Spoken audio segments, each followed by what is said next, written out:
नमस्कार दोस्तों, मैं स्वागत करता हूँ आपका। आज हम जो मैं आपको बताने जा रहा हूँ वो एक क्रिप्टो माइनिंग के रिलेटेड है कि हम कौन सा ग्राफिक कार्ड यूज़ कर सकते हैं। यदि आप नए माइनर हैं और पहली बार क्रिप्टो करेंसी की माइनिंग करने के लिए प्लान कर रहे हैं, सोच रहे हैं, तो आपको कौन से ग्राफिक कार्ड को लेने से प्रॉफिटेबिलिटी होगी और कौन से मदरबोर्ड को लेने से आपको प्रॉफिटेबिलिटी होगी। सबसे पहले तो मैं आपको ये बता दूं कि आज के टाइम पे जो ग्राफिक कार्ड की जो रेट है ना, बहुत ज़्यादा है। तो मैं आपको सबसे पहले जो रिकमेंडेड करूँगा वो आप मेरे हिसाब से मैं आपको जो बता रहा हूँ, मदरबोर्ड तो आपके पास अभी पुराना कंप्यूटर है, तो वो पुराने कंप्यूटर के मदरबोर्ड से ही आपका जो माइनिंग की स्टार्टिंग है वहाँ से हो सकती है, क्योंकि आपको नया मदरबोर्ड कोई स्पेशल मदरबोर्ड नहीं लेना पड़ेगा क्रिप्टो माइनिंग के लिए। तो मेरे हिसाब से आपको तो कोई भी पुराने कंप्यूटर जिसमें PCI एक्सप्रेस स्लॉट हो, तो उसमें आप राइज़र केबल के थ्रू क्रिप्टो माइनिंग स्टार्ट कर सकते हैं।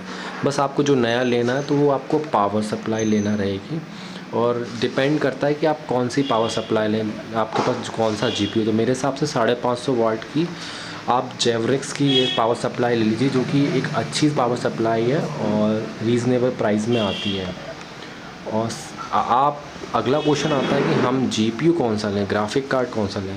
तो मैं आपको बोलूँगा कि अभी आप नए GPU पे मत जाइए, आप जाइए सेकेंड हैंड GPU पे।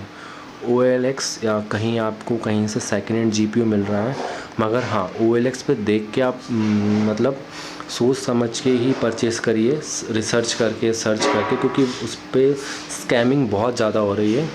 तो आप सेकेंड हैंड GPU ही लीजिए अभी मेरे हिसाब से। और अब सेकेंड हैंड GPU में भी हम कौन सा GPU ले सकते हैं, ये हमारा एक सवाल है। मतलब हम इसको किस तरह सॉल्व करें और किस तरह हम कर सकते हैं। तो मेरे हिसाब से आप जाइए, जो 1060 का 6 GB ग्राफिक कार्ड आता है, तो मेरे पास दो हैं 1060 के। ये जो है एक ये गैलेक्स का है और गैलेक्स का है, और ये जो है गीगाबाइट का है। तो मैं बताऊँ, आप जाइए गीगाबाइट पे। जो गीगाबाइट का है ना, इसका जो हैश रेट है वो डिफ़ॉल्ट बिना ओवरक्लॉकिंग के ही आपको ये गीगाबाइट का जो ग्राफिक कार्ड है ना, वो मतलब 18 से 19 हैश रेट तो नॉर्मली दे देता है, और जो गैलेक्सी का वो 15 से 16 देता है। और सबसे अच्छी बात है जो आपको मैं बताऊं कि गैलेक्सी का जो गीगाबाइट का जो ग्राफिक कार्ड है ना, वो सैमसंग की मेमोरी के साथ आता है। जो सैमसंग की मेमोरी है उसके साथ आता है। तो सबसे अच्छी बात इसकी ये होती है, तो इसीलिए इसके हैश रेट बहुत ज़्यादा है। तो मेरे हिसाब से तो आप गैलेक्सी की जगह गीगाबाइट का लीजिए। और मेरे पास अभी दो ग्राफिक कार्ड और हैं, 1660 सुपर और 3070। तो ये कलरफुल के हैं, तो ये एक एवरेज ब्रांड है। मैं अभी इनको ना लेने के लिए रिकमेंडेड कर रहा हूँ, ना आप लीजिए।